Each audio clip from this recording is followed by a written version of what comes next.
figure it out. So we did have questions, and we thought the best person would be you to get them from. I've watched a couple of your interviews, and I listened to the podcast that the Cold Case did, Yes. Cold Case Chronicles. That was really good, very detailed.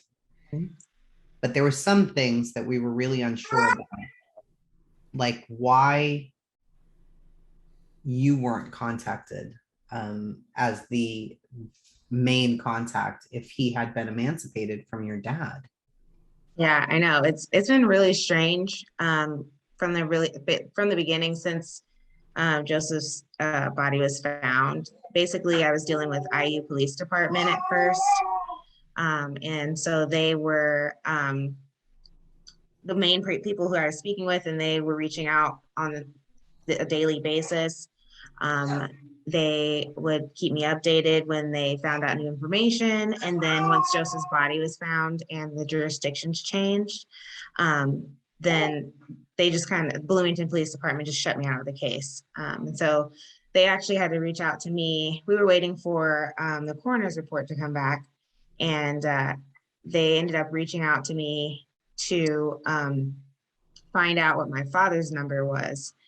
So we had kind of a conversation then. And I said, I'm not really sure why you're reaching out to him since, Joseph hasn't really spoken to him in 5+ years. I'm the one that reported him missing. I'm the one that's been looking for him, that has been interviewing all of his fraternity brothers and all of that. And they just would not continue to have any type of a conversation with me. They just pressed that they wanted to speak with his father instead because he was the next of kin. Wow. Okay. Yeah. When you did talk to his fraternity brothers, was there anything that set off alarm bells with you? Yeah, when they mentioned that they went to see the blood moon, that's kind of what set off for me, because I know that Joseph was found with binoculars around his neck. And I can see, since they frequently visited Griffy Lake, I could see that being a spot that they would go to watch the blood moon. But the timeline just didn't add up with the actual lunar eclipse, because they said they were going to bed around 11, but that would have been right around the time that the phase started. So that's really interesting too. I'm looking at right now the night of, and it shows exactly when the blood moon was. Yeah. So it looks like it ended, right? Or you couldn't see it anymore. The ideal times, which between, let's see here, 10:11 p.m. and 11:23. That's actually a question Gray had on the first video that we did. So we don't know. Did they watch it from, did the roommates say that they watched it from Griffy Lake? Or did they say that they watched it from the apartment? They didn't say where they watched it. They just said they went to check it out. But I know that the area that he lives in is completely covered with, large trees. So it's not really a location that you would be able to see the moon from. So that's interesting too. And then they said the last time they saw him was 11 p.m. or right. between 11 and 11:30. But he was found with the binoculars around his neck. Yeah. I was wondering, when you just thought it was a joke when you got those text messages, right? Yeah. I can tell by the way you responded, like, and then you just move on to something else. Yeah. So that I did notice that there was, he wrote the same message that he texted you similarly. Where did he write that message? Where was that found? So they found it in his bedroom. It had actually been a couple days after he was missing that his roommates decided to produce this note to the police department when they were asking questions. And they had said that they found it on his bed. Oh, so it wasn't produced to the campus police the day of, but they said they found it the day of. Right. Like I guess they found it, or they didn't say anything about it until the police came to the door and started asking questions. And then all of a sudden this note came up. So I just thought that was strange, since if someone's like writing something like that, the first thing you would want to do is communicate with the family, call the police, something. That's definitely odd. That if you saw that note, you'd be, wow, this is very important to where he might be. Right. Of course. I mean, that really doesn't make any sense. Did you guys ever have it analyzed by a handwriting analyst or anything like that? Yeah, we're in the process of that right now. It's kind of inconclusive. We're waiting to receive some of the documents from the police department. We're hoping we can obtain the original note as well, so that we can actually use that, because she said that that's a pretty big factor. Now, his case is closed as far as they're concerned, correct? Yes. But they won't turn over any of the evidence or information. Do you think that could be because they're hoping they can reopen the case at some point? Or do you just think they're obstructing because they wouldn't give the person you hired to do a second autopsy? They refuse to give them any information? Right, correct. Yeah, so at the time, I actually had a counsel with Indianapolis Police Department detective as well as a prosecutor, and they were saying how strange it was that when a family hires a forensic pathologist and they find something, a discrepancy, they're unable to communicate with the police department. They said that's a normalcy in Indianapolis. When there's any kind of an inconsistency, they're supposed to get back together and then figure out if there needs to be a different determination. But that didn't happen. My forensic pathologist tried to reach out to him or to the department a couple of times. He reached out via email, phone call, and they refused to provide any documentation. So we were unable to actually conclude the report for the second autopsy. He doesn't have, he said it's really important in a drowning case to have the circumstantial evidence in order to have a ruling, but he definitely doesn't think it's suicide. Yeah. What gave him the impression it was not suicide based on what he was able to see? Just the fact that like I guess the ruling from the Monroe County's side of things was based off of the fact that there were rocks in his backpack. So I guess they assumed that he just put the rocks in himself. And so Dr. Sozio, that my forensic pathologist said that that's not enough reason to suspect that that's suicide. He also had hemorrhaging on his back. He's not quite sure where it came from because again, he needs the pictures. He needs to figure out, how his body was positioned, where they found him. Also, we're trying to figure out with the original report. Sorry, my young, I was 5-month-old. The original report says that he had the rock strapped tightly to his chest, but it doesn't really show. Is that the backpack? Is it in the front? Is it in the back? And it's the straps are pulled tight. We don't know that. So those are all the questions that we really needed answers to. Could that have been lividity on his back? That's what happens. Your blood pools after you die, and it looks like bruising.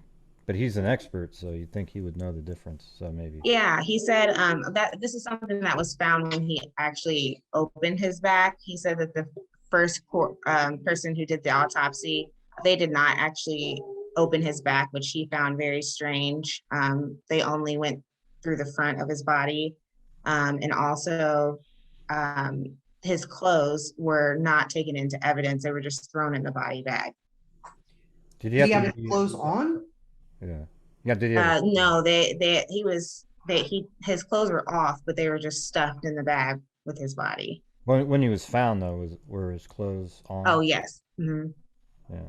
Okay. So when he was found in the water, we don't know if the backpack was strapped to the front of his body with the rocks in it or to the back with the front strap. Right. Okay. Because the way I understood it, it was a strap to his front, but it could have just been a front strap. So I understand that. And that would account for him he was face up when he was found, correct? I believe so, yes. We're not 100% sure. It's another reason why we need the photography. It's just, we only know what's in the coroner's report, and there's not a lot of, circumstantial evidence, or we need to know the notes and how it was found, what the temperature of the water is. All of that stuff makes, a difference. So do you feel like the coroner's report that you have his autopsy report, does your does the pathologist you hired feel like it's complete, that autopsy report, as far as the details and the information? No, he actually said that he's really surprised at just the lack of process with the whole report. The main person who usually does Monroe County's report or autopsy was actually on vacation. His name is Dr. Jay Griff or something like that.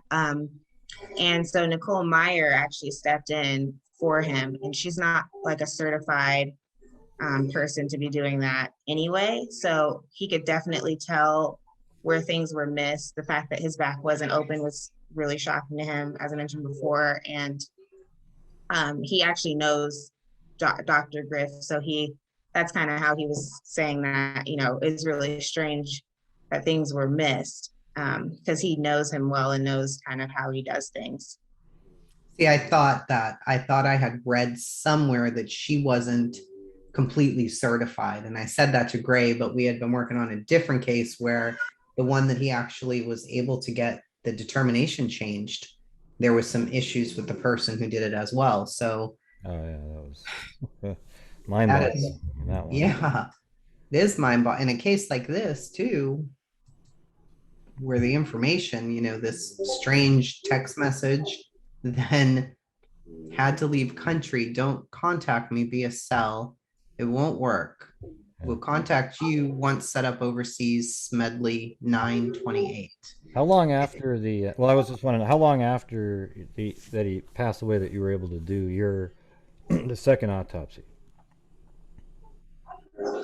Sorry, 1 second. I'm gonna grab my daughter if that's okay. Oh, Can I just sit okay. her on my lap Yeah, while we yeah, talk? okay. Okay. Yeah, She's making a noise. Yeah, I want to know on this note, does he often sign things Smedley and put dates on them? yeah, Because that seems odd to me. yeah. So don't, Yes, it was very odd, especially his signing Smedley. So that's a name that the fraternity brothers called him, but he never went by Smedley. He didn't. And they date on it. Would he That's just really strange. put dates on notes Yeah. that he was See, leaving? that's the part that was weird to me. It's like Yeah. date, really? I mean, and it's weird because that date said the 28th, and the text that was sent to you says the 28th. So it's like Right. everything was like, okay, make sure, I mean, it's really weird, And did he have a passport? Especially with it being early in the morning, like you typically associate the current evening with that date. The fact like his body, he was found dead on the 28th. So it doesn't make sense to me either how that date, like the date just doesn't make sense. What time in the morning did you get that one? 4 a.m. That's sort of So like, why send a text and write a note? Is that when he was near when the phone was near Walnut Street, where it says Yes. 4:15? So that's where the ping originated from that sent that text, right? Correct. Huh. Yeah. So he was found on the 3rd, but when they did was it the 3rd? When they did Yes. for the second at 7 p.m., right? Yes. I believe his time of death was the 28th. Was the 28th. Yeah. I'm looking at the pings and things like that now, and he did not have any passport. No. No. Did he have any desire to visit his mother? No, not at all. They weren't on good terms, and I can tell you that that's the last place he would want to be. And where did she live? Virgin Islands or? Yeah, she's on the island of St. Thomas. So he had tweeted out June 15th, perhaps I've said too much. And then a fake account of his mother says, no, son, you're very smart. Thank you for your courage. I'm here waiting very impatiently. I love you, Mom. I think that's actually her. You do? Yeah. Why do you think it's her? Because I remember during that time frame, I'm pretty sure she said she was trying to make her Twitter. She's not that great on social media. So I remember her like trying to reach out to him in different ways. So that is very interesting. Yeah. She's never really used Twitter, so I'm not really sure how she responded, but that's, I vaguely remember having a conversation with her, like trying to set up a Twitter and look for him and things like that. What was he referring to? I'm not sure. Isn't there any prior messages before that that we're not seeing that he might have been talking about? But perhaps I said too much. Yeah. Hmm. Not that I know of. I really don't know what he could have been talking about. Yeah. His header, if I'm found dead in police custody, know that I didn't commit suicide and I don't want a peaceful protest. I know during the time that this happened to him during that year, there was a lot going on. So that Yes. could be just him saying, because of the way the nation is right now, that's ever happens. Right. But was he in any kind of issues with law enforcement, with school, with anybody who may have had something going on where he could have gotten into trouble? Not that I'm aware of. I know that the fraternity itself had a lot of issues with drugs and things like that, with them bringing things in. But as far as being in trouble with the police department, I don't believe he had anything except maybe he had gotten pulled over at some point, and I think maybe it was like he had marijuana or something like that. But other than that, I don't think that he's been in any kind of trouble. And the person that they told you was him in jail when you were looking for him was not him. Right.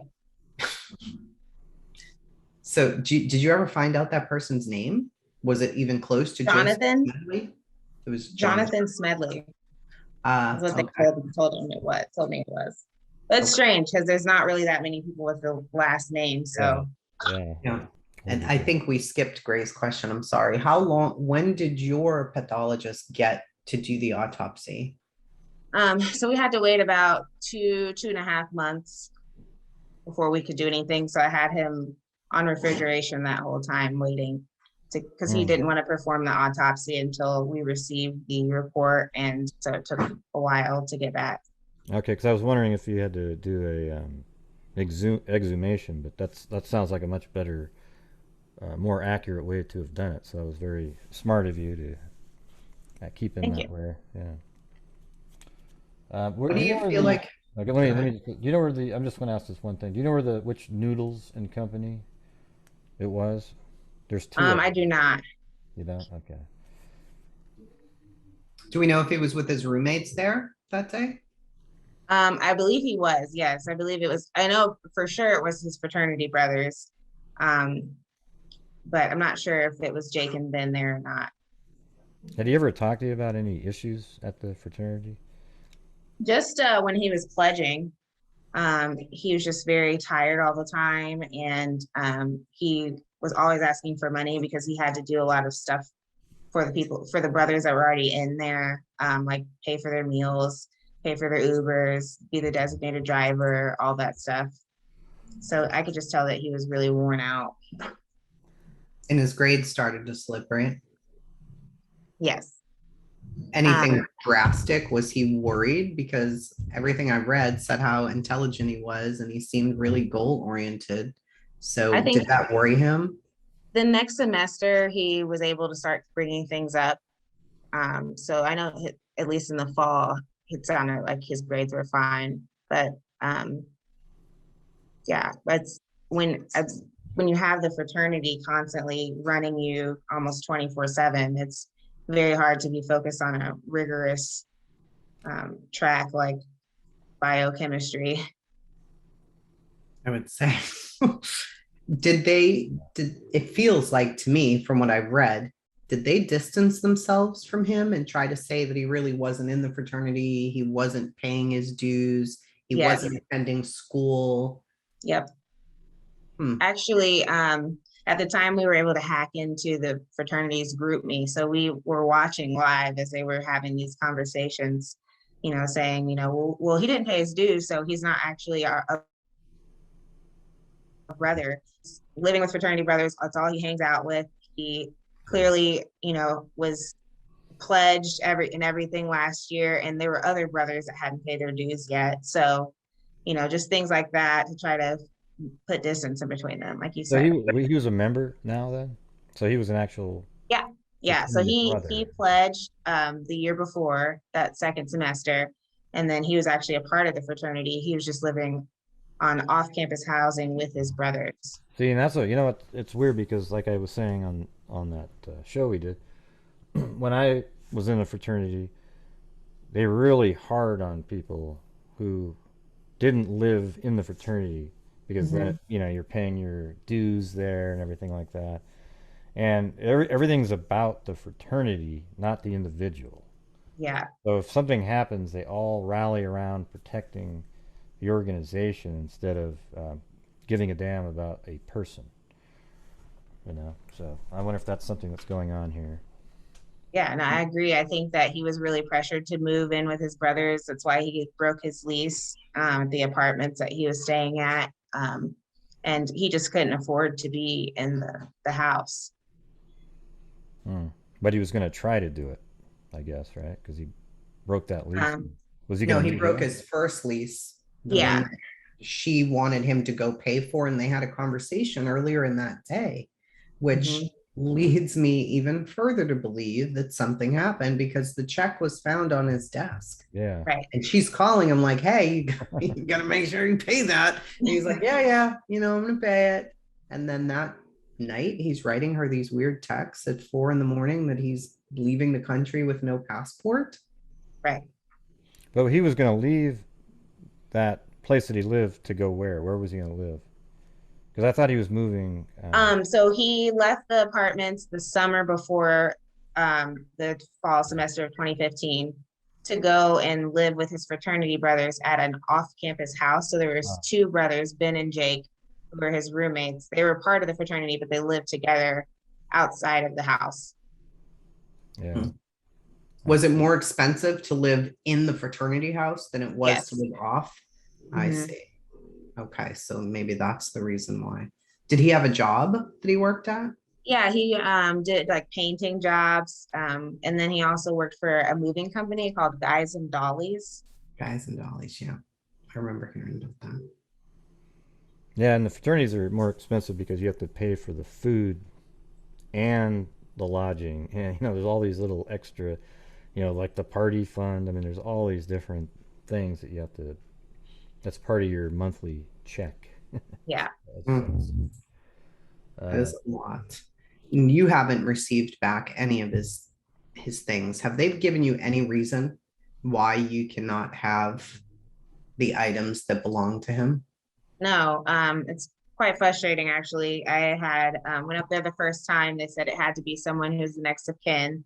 So then I actually obtained a power of attorney for my mother so I could act in her place to go and pick up his items. And so I brought that back with me, and they still said, "Well, both you and your father will have to be here in order to pick it up." Like they just kept giving me the runaround every time I tried to pick things up. So actually, my father and I are going to go within the next week or two and go together this time and try to get it. And then if that doesn't work, we'll just have to that's just my bizarre. attorney involved. But I think that they might be doing that because they're worried that it might be changed to undetermined, and they want to make sure that the custody of the all the evidence is still there, which is a good thing in reality because you want it to stay there, and if you want to test it for DNA in different spots. I mean, I'm wondering about that note. It sounds like the roommates touched it, but what if there's a? I mean, and he sort of wondered, did the roommates put it there, or was it some third person that kind of went over there to visit and then put it there or something like that? Right. And then And the maybe thing is like so he wasn't actually ruled undetermined. It was ruled suicide. that's what I mean. So they might So want to change it to that later, so they don't want to lose the evidence. See, normally in a suicide, they would just hand you everything. They would right. just go, yeah, yeah, here you go. Here's the rings, here's the clothing and everything. But in this case, they're not doing that. So I'm wondering if they're kind of thinking, man, maybe there was a little more to this. Maybe it'll be switched to undetermined, and then they're going to need the evidence exactly the way it was. Because if they start handing it back out, to people, then there's no way to test it again. It's lost. It's, you know, the chain of custody's gone, you know. Well, Yeah, I would hope if that, that was the case that they would communicate that to me, You'd but think. that's not really what they are saying. yeah, because they've closed the case. They refuse to deal with the person who's doing the second autopsy, nor give them any of the evidence. So I'd like to think what Gray is saying Yeah. could I be, mean, you you hope know, that's best what- case scenario. That's wonderful. Yeah. But I mean, you hope that's what it is, but I'm just, you know, it could just be that they botched it all up and they don't want you to have anything, and they're just kind of stonewalling. Yeah. So you know that where he was found, was it right? Like if you were just standing on it and you looked straight down, or was it a little off? Because you look at those officers looking down, it looks like they're looking at something. Yes. Yeah, I think it's right over that bridge. If you're heading towards the lake, it'd be on the right-hand side. Right.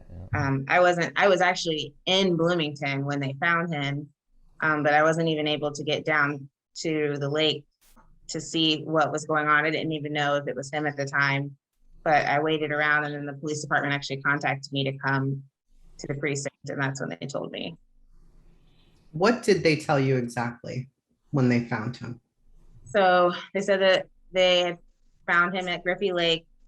They were able to identify him by some papers in his backpack. And I asked him at the time what else was in the backpack. And they just said that there was some chargers and chargers to a laptop and a hard drive. Why would But they didn't mention the rocks. They never mentioned the rocks. Right. He's carrying a hard drive. Yeah. Did they ever check the hard drive and see what was on it? They didn't tell me anything about it. Oh, now my It's weird. senses Who are the hell going would, off. you know, unless there was some really crazy stuff on there, why would anybody do that? Yeah. Put your back. And they also had his laptop, which was, they said was encrypted. So they had asked my permission to be able to get into it. And did they finally get into it? Do you know?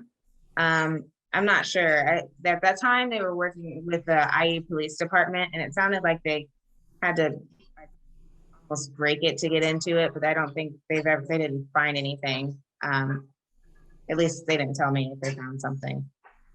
In the podcast, I heard, you know, and they said it was a rumor clearly that he was amazing with computers and that he may have hacked into something at the school and saw something he wasn't supposed to see, and which is why he ended up dead. Now you're saying there was a hard drive in his backpack. So I'm wondering to myself, did he bring it with him? Was he trying to get out of there? Was he really trying to go somewhere? Or if he was put in there by somebody, which it very likely could be, maybe they're trying to dispose of the laptop and destroy it with the hard drive at the same time. Well, the laptop wasn't in the backpack, right? Right, just the charger. Oh, yeah, the charger. I thought there was a hard drive in there, though. The hard drive Yes. was, yeah. Yeah. Well, see, So yeah, Gray, you might It's be an right. external hard drive. Yep. Who would just So- be walking around with an external hard drive in it? So if you submerge this in water, is it destroyed? Yeah, right. I don't know. Yeah, well, I mean, sometimes they can recover stuff off of them, but water does destroy electronics. You would think so, right? So, Yeah, I guess for 5 days in the water, I'm not sure, but yeah, I would think that, you know, they'd have some kind of like technology forensics and things like that, but I know also that's like TV show type stuff. I know. I just always thought things would like go really fast, and they're, you know, so inspired to, you know, look for someone and to figure out what happened and, you know, actually do what detectives are supposed to do. But I just don't think that that's the reality, unfortunately. Why do you think that is? Why do you think things have gone the way that they've gone? I don't know. I really am not sure.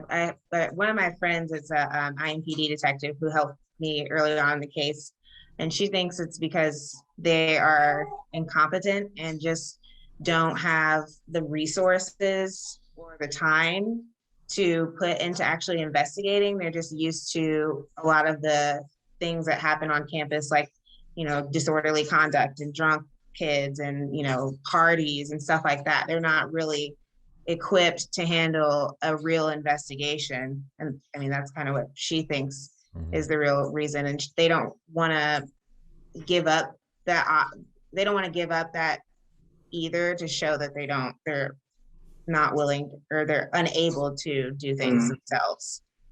Pride. Yeah. They don't want to be seen as that. And he was a great swimmer too, right? So Yeah. Oh yeah. We both swam all the time. so if he was thrown in there and he was alive still, he could have easily got out. 66 pounds is not, 266 pounds where you've been beaten up and you're thrown somewhere and you can barely get up. Right. So he could have easily got up. Were you The right water is there? only 4 to 5 feet. So, I mean, it's not enough to be submerged to the point where you are drowning. Were you right Or there? at least drowning yourself. Were you right? Did you, when you got there, how quickly after they found him did you go to that bridge and look over? Say it again. How quickly were you able to get to the bridge to look over and see where it was found? Like the next day, or? No, I really didn't go back up to Blue. So after they told me, we went back home to Indianapolis.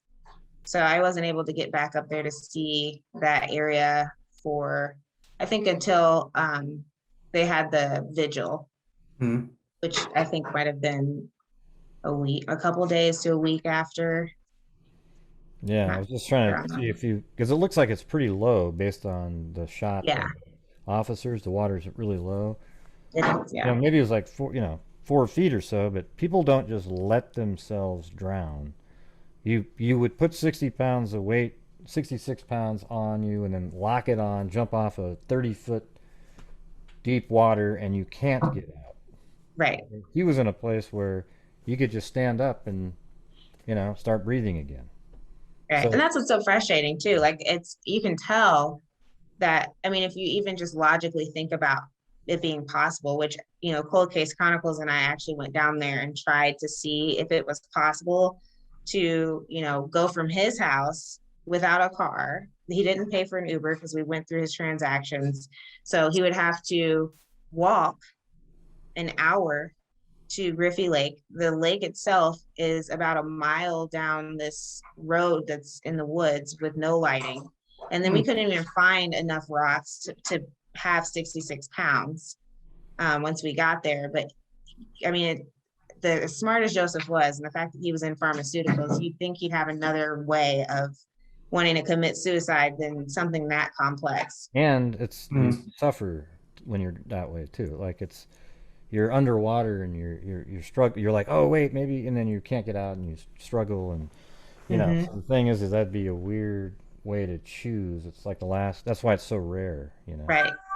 Yeah, it is very rare. And it doesn't make sense unless he was running, because it's an hour and 8-minute walk one way, or an hour and 7-minute walk if he takes the other way. It's unreal to me. So 4:15 a.m. he's at Walnut Street with and his cell phone pings.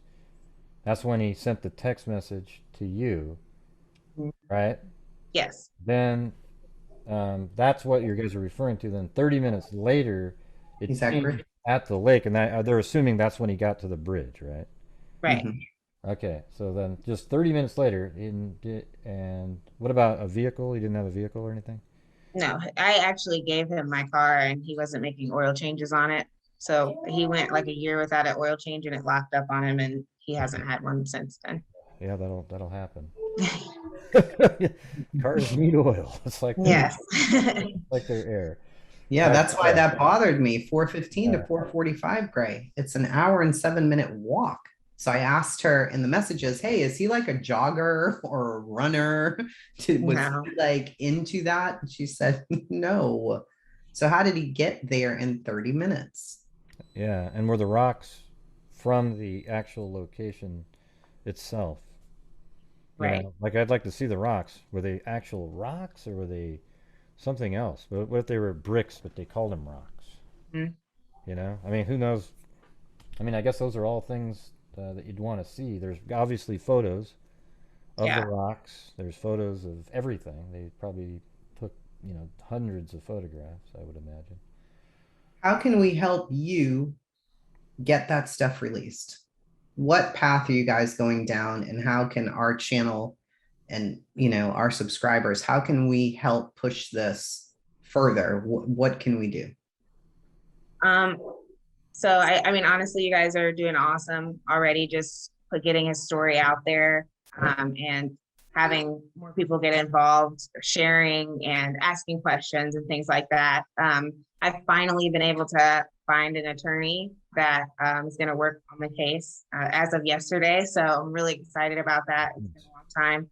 So I raised the funds back in 2020, but actually finding someone that's old enough to take this on has been really difficult. So I'm looking forward to seeing kind of how he's going to operate and obtain the documents that we need.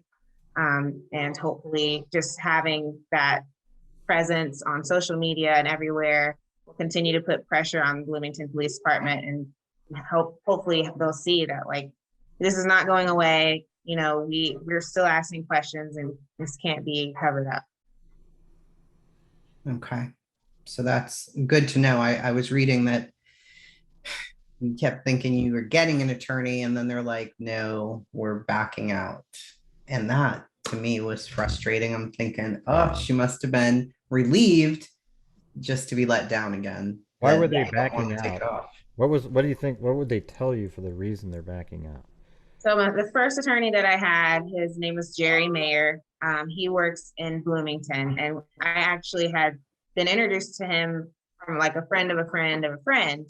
And I reached out to him initially about the case, and he kind of said that wasn't something he could take on. And then about 6 to 8 months later, he reached out to me and said, hey, I'd love to actually take on your case pro bono. And I think that this is going to be pretty simple. It's going to be a public records case, and we should just be able to get those documents. So I said, awesome. I was super excited. We had our first court date set. And about a week before that date, he said that he filed a continuance because he felt he was having good conversation with Bloomington Police Department and the coroner's office about getting some information. They were basically saying they felt like they could handle it outside of court. So I said, okay, that's fine. But the only information they wanted to offer was the autopsy report, which we already had. So, I said it's more important for us to get those documents from Bloomington Police Department so we could conclude the autopsy. So then we were approaching our next court date, and the day before he gives me a call and he says, I'm really sorry, but I have a conflict of interest with you and the city of Bloomington. I'm representing them on a different case, and I can no longer represent you because of the conflict of interest. And so I said, okay, well, still send me the information, the documents. If I have to go pro se, then I will, but I want to be at the court date.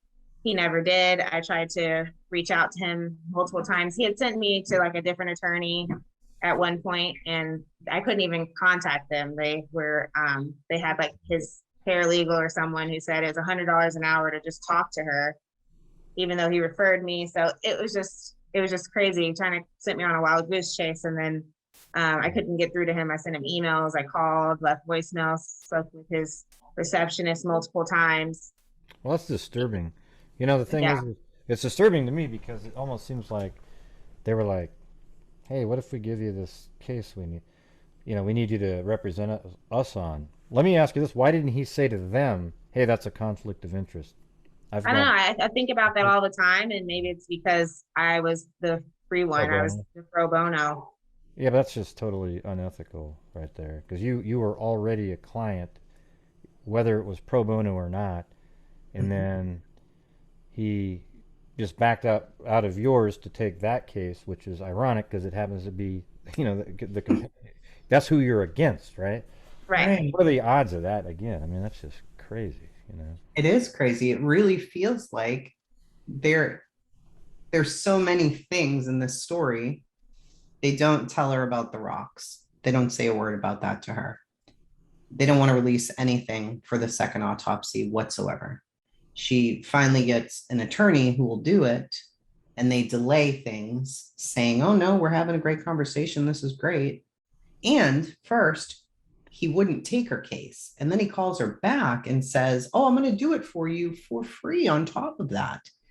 Then he doesn't go to the court and says, "No, there's something stinks in this case. Something doesn't smell right. You don't withhold. If it's a suicide, the case is closed, it's done."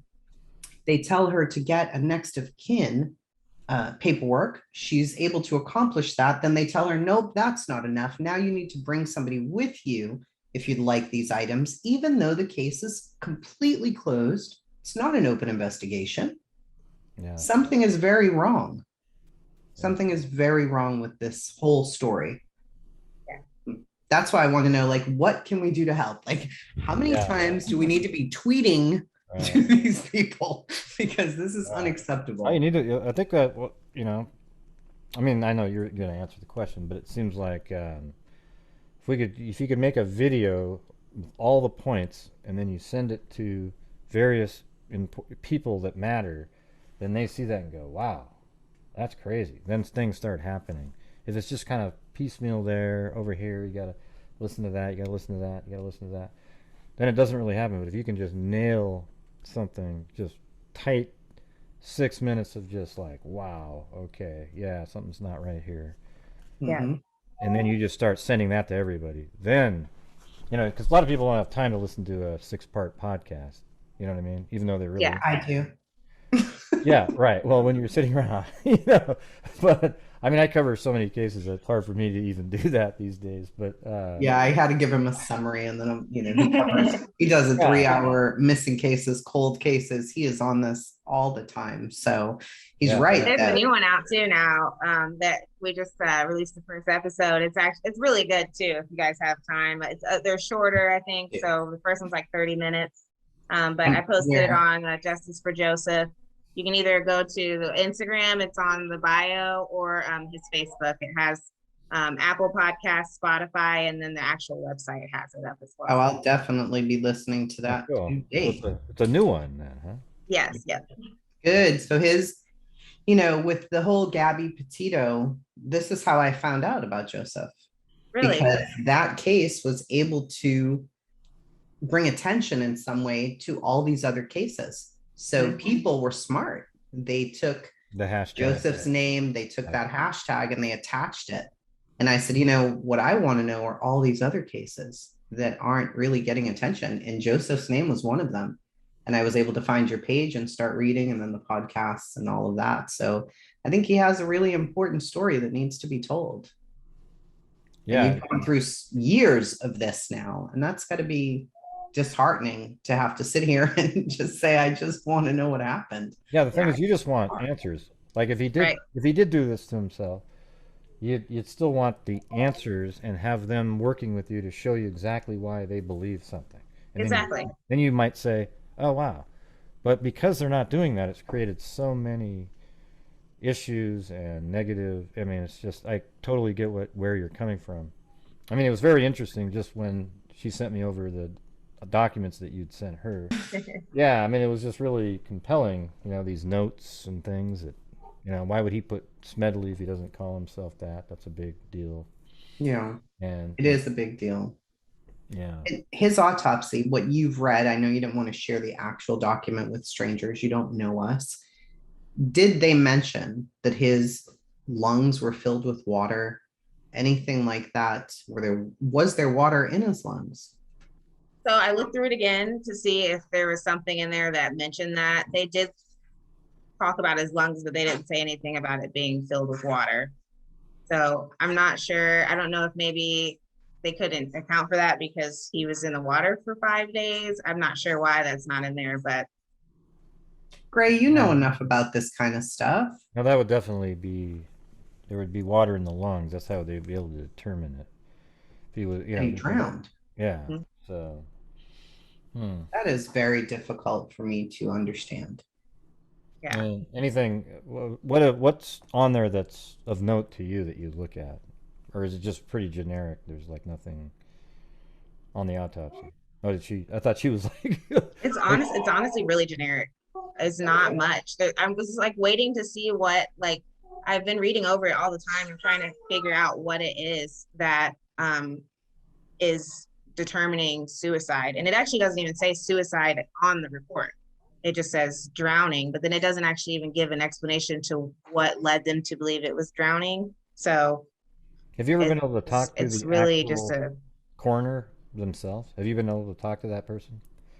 Have you tried? no. And actually she, Nicole Meyer, she's actually left that position as of like about 2 years ago. And she's now a nurse in Indianapolis. Have you tried So talking, she's not even reaching out? coroner anymore. Have you tried reaching out to her as the nurse? Just the person? I, I have on Facebook. I had someone I was working with that tried to get in contact with her, but she never really responded. Who That's kinda weird. typically determines the cause of death? The coroner, correct? Isn't that typically Yes, not the police?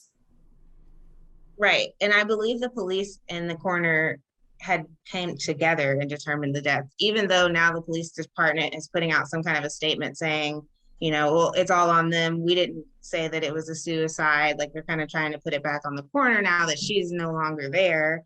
But they all were together and Yeah. came up with that ruling. I mean, it's so similar to that DJ Ficky case that it's absolutely amazing. I mean, the thing is what it happens is the coroner speaks with the investigators, and they together come up with, yeah, this looks like a suicide. Okay, yeah. And then they write up the report, and it just suicide, and boom, boom, boom. And then when you ask them, well, how come you determine that? They say, well, you need to ask the investigators. That's weird, right? Like, why is the coroner saying you need to ask the investigators why it's a suicide? That doesn't make any sense. You should know because you were there. So, but it is true that, you know, some of the investigative information can help determine what's most likely, right? Because there's sometimes where, you know, when the coroner knows all the little facts that they've uncovered the investigators, that might explain something, and then they come up with a ruling. But it doesn't sound like in this one there's, other than the 66 pounds of rocks in a backpack, you know. Which to me, she just said she went up there with the Cold Case Chronicle podcast people, and they did the whole trip. And then they got up there, and there weren't even enough rocks to find to put into the backpack to make 66 pounds. So if that's right in broad daylight. Yeah, and in daylight, and it was difficult. It's sort of muddy. It's kind of like a muddy area, right? It's more like just yeah. Huh. Something so he walked a long ways with the rocks. I mean, that's because he got the rocks from, you know, near his apartment. And, but he didn't walk there, he ran. No, but yeah, got there in 30 minutes. Because he was training for a marathon, and he thought, man, if I do these 66 pounds of rocks, I'll be in way better shape. And then he just got tired and said, never mind, let me send my sister, who's going to be so sad, this crazy text message. And he never sent anything to Giselle, his younger sister, who he was very close with. Right. Yeah. And that's what's really strange, because he adored her. If he was going to say, first of all, he was going to say goodbye. That's not the way he would do it, because he knows, for the fact that he is relentless and determined, he knows that I would be looking for him forever, and he would not want to leave that way. He would have said something completely different. And then on top of that, not saying goodbye to his sister or the family that he, you know, stayed with before he went to college. Like, why would he just send that to me? It just doesn't make any sense. Mm-hmm. And what do you think? And also, I was going to ask that earlier. The way he wrote those notes, does that seem consistent with how he would have done it if he was going to kill himself? No. Or do you think he would have said goodbye, like in a note? No, I think, first of all, I don't think he would have wrote a note, because I think it's very inefficient, especially if he's already sending a text message. Why not text his brothers and all that? He also, if it's found on his bed, it's not visible. So at what point was he expecting someone to see it? Why not put it down on the counter or on the coffee table or somewhere where his roommates are going to find it? That doesn't make sense to me either. And it was also written like very quickly, and it was like outside of the lines, and he's very neat, and I could see him writing inside the lines. Like, it's just, nothing seemed like it was him. And then the fact that it was signed Smedley, really is the main thing that has me thinking that's not him, because he never went by Smedley. When you look He at didn't it, even like that last name. when you look at the writing, does it look similar to his writing? No, not to me. Not to you? Okay. Hmm. Did he And call you Viv? Was that what he called you? yeah, he did call me Viv. And that would be easy because he talked to you earlier in the day. So Right. if somebody is going to pick up my phone and send a text message, they're just going to look, oh, okay, well, he talked to Viv. So, all right, we'll text her. If he hadn't talked to Giselle that day, perhaps they're not going to go scrolling through and say, oh, well, he hasn't talked to her. Yeah, that's good. Probably not close to her. He's close to this one. Yeah. And that and that's the more thing, sense. like they didn't know a lot about his family dynamic. He didn't talk about it as much. And he actually would message Giselle on a completely different app because she was young at the time. So she was using like this app called Kick. And that's how they would talk. And they spoke to get daily with each other. So he would have went on there, copied and paste whatever he needed to do, but he would have made sure to say goodbye to Giselle. Was his cell phone a Apple or It was Android. Android? So did it have Yeah. a password protection? I'm not sure. I want to say yes. So I'm wondering, like, how, it must have been, I don't know how long it takes to kick into where you need to have a password, but the person that would have sent the text message would have had to know that or something, right? Right. Or, Mm-hmm. okay. Let's see. Yeah, I mean, my son is, he's 7, but since he's 4, he'd look over my shoulder and watch me put my password in. So as soon as I put my phone down, he knew how to get on there and get all the games. So either of his roommates could have just, glanced. And like Scott, my husband's password for one of his phones is 0000. So Right. it's a guy thing. You guys don't want all that complication in your lives, I don't think. I guess he could have been made to do something, Yeah. like Or maybe it was unlocked. I mean, I'm Yeah. not really sure if he had a passcode or not on there, but Now, I mean, I mine guess doesn't he have wasn't. one. Like anybody could pick up my phone and do whatever they want with it. Yeah. Wait, everybody, don't come to my. Yeah. Don't come get Coming it. from your phone, Gray. Yeah. Well, we need to, I don't know, maybe there is a really streamlined way to put something together that we can get to go viral, Yeah. One thing I haven't been able to use very much is TikTok. I'm not sound really old, but I don't really know how to use it. That might be something that would be a good method to reach out to more people. Yeah, TikTok, super, super popular, and they're short, and the attention span of today's person is very short. Yeah, it doesn't need to go viral. That's the thing. See, that DJ one didn't, I mean, I don't even know if it has 3,000 views. It just got sent to the right people who took the 6 minutes, 8 minutes to watch it. And you kind of call them and you sort of bother them a little bit. Hey, just watch that and let me know. And then somebody starts doing something. Like, especially when they know it's a video now that's on YouTube or something and has the potential for a lot of people to see it. Even if it didn't go viral right at the time, then they just jump in and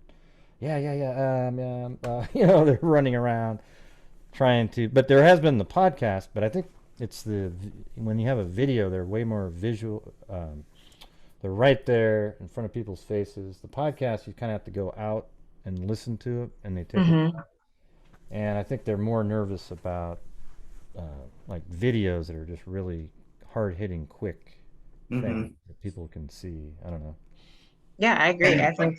Yeah, you got it to the right people, right? You got it to the right ones. I mean, they called you back before they called the family back to say, "Hey, we're going to be changing this." Yeah, I always thought that was amazing. I thought that was kind of weird too, though. Like, why didn't they call? The sister's been doing it for just like you. I mean, it's exactly the same thing for all the years.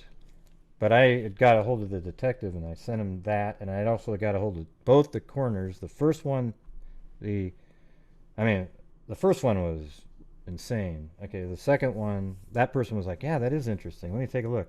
And then he got back to me and he said, yeah, it's not quite as cut and dry. And I'm like, no, it is. It literally, is absolutely cut and dry. It's the most obvious thing in the world.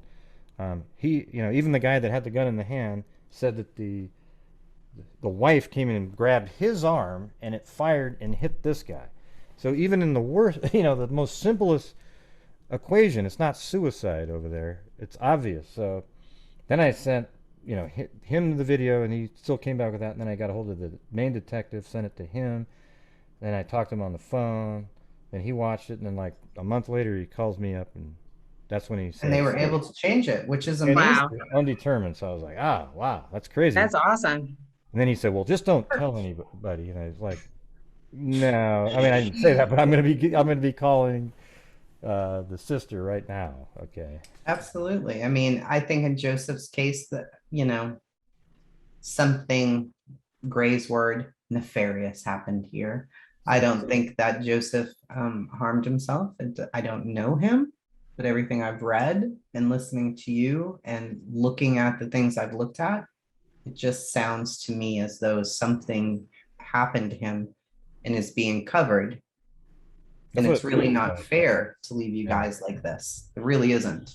I mean, it feels like that, but it could even be that he did do something. But again, you just want to get the answers. So the pressure you put on him might have them come forward, have meetings with you. I mean, you probably haven't really had any meetings where they sit down and tell you exactly what happened, they believe happened, and the information that they've got, right? Right, correct. That's ridiculous. I mean, yeah, that's insanity. And I think that's almost. I think didn't they just pass a new law in Indiana too, where you have more rights now to get information? I think I did see something about that. So hopefully we can apply that. Yeah. Hopefully the new lawyer can help you. If you'd keep us updated or just let us know, this guy's great or this lady's great, and we're gonna be able to get this information. Yeah, absolutely. I will definitely do that.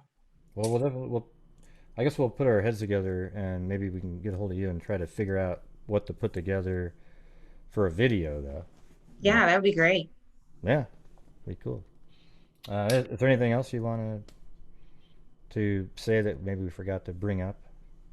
I mean, don't think so so. many things, but it's hard to remember. Yeah, I think we covered a lot of it, but I appreciate you coming on and talking to us, Vivianne. We really do appreciate it, and hopefully we can figure something out and you get the answers that you want. Yeah, and I'm sorry. Yeah, no problem. Sorry for your loss too. I know that when you don't have the answers in cases like that, it just keeps lingering and lingering for a long time. It's heartbreaking. So yeah. All right. Well, thank you for taking the time. Thank you, guys. Yeah. You're welcome. All right. Bye-bye. Bye.